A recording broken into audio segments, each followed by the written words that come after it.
Bonjour les camarades, bonjour à toutes et à tous. Le 1er mai 1890. Le 1er mai 1890.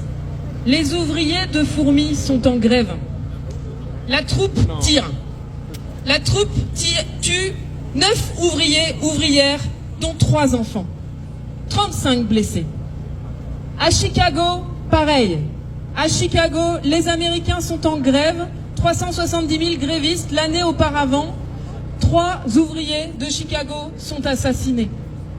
Cette journée du 1er mai, c'est notre internationale ouvrière qui l'a lancée il y a près de 150 ans pour gagner la réduction du temps de travail, gagner la journée de 8 heures.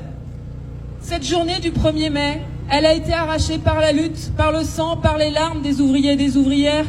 Et c'est seulement après la Grande Guerre, après la mort de millions de travailleurs et de travailleuses dans les tranchées, que nous avons non seulement gagné la journée de 8 heures, mais aussi gagné le 1er mai comme journée fériée et chômée. Voilà ce à quoi les députés veulent s'attaquer aujourd'hui. Voilà ce à quoi ces députés n'ont rien d'autre à faire que de s'intéresser aujourd'hui. Alors, qu'on ne nous la fasse pas, parce qu'on les entend nous raconter que ça sera au volontariat. Bon, les camarades du commerce qui sont ici savent très bien de quel volontariat on parle. Le même volontariat que pour le travail du dimanche. C'est-à-dire quand le travail du dimanche est directement écrit dans le contrat de travail. Donc ça veut dire qu'on n'a pas le choix, c'est directement dès l'embauche. Ou alors le travail du dimanche que quand on refuse, on est placardisé, on n'a pas 16 heures. Ou alors le travail du dimanche qu'on nous promettait à l'époque majoré, payé double, voire triple. Parce que initialement le travail du dimanche c'était plus 100%, c'était même pas plus 50%. Aujourd'hui, ce travail du dimanche, si on fait un sondage, il est parfois majoré 50%, parfois 25% et de plus en plus majoré de rien. Et sur le 1er mai, ce qui est prévu d'ailleurs dans la proposition de loi, c'est aucune majoration pour le travail du 1er mai. Donc ça, c'est un énorme enfumage. Nous, ce que nous leur disons à ces députés, c'est que les travailleurs et les travailleuses ne sont pas à vendre. On n'est pas des agents économiques, nous ne sommes pas des consommateurs, les travailleurs ne se résument pas à des consommateurs. Le 1er mai, c'est notre journée pour nous retrouver en famille, avec nos proches, pour lutter ensemble, pour pouvoir sortir, avoir des loisirs, nous cultiver.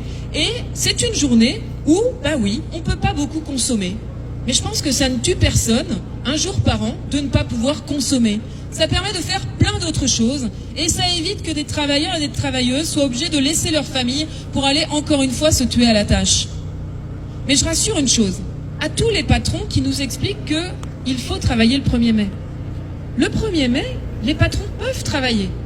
Le 1er mai d'ailleurs, c'est la journée de travail des patrons. Sur 365 jours, il y a une journée où ils peuvent travailler.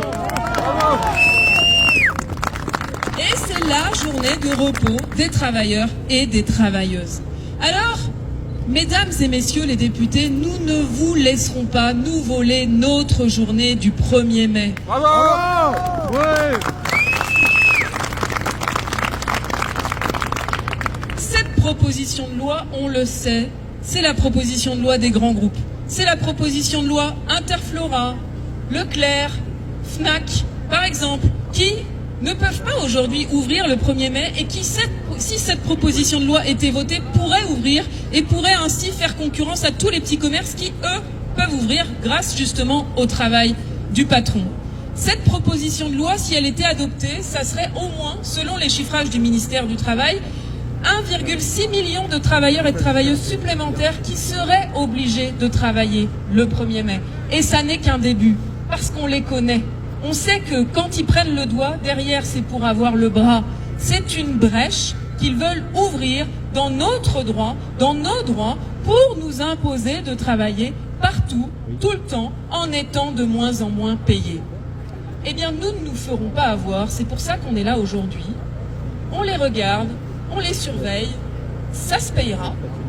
Et donc, on compte sur une majorité de députés pour s'opposer et pour faire en sorte que cette proposition de loi de la honte ne soit jamais adoptée.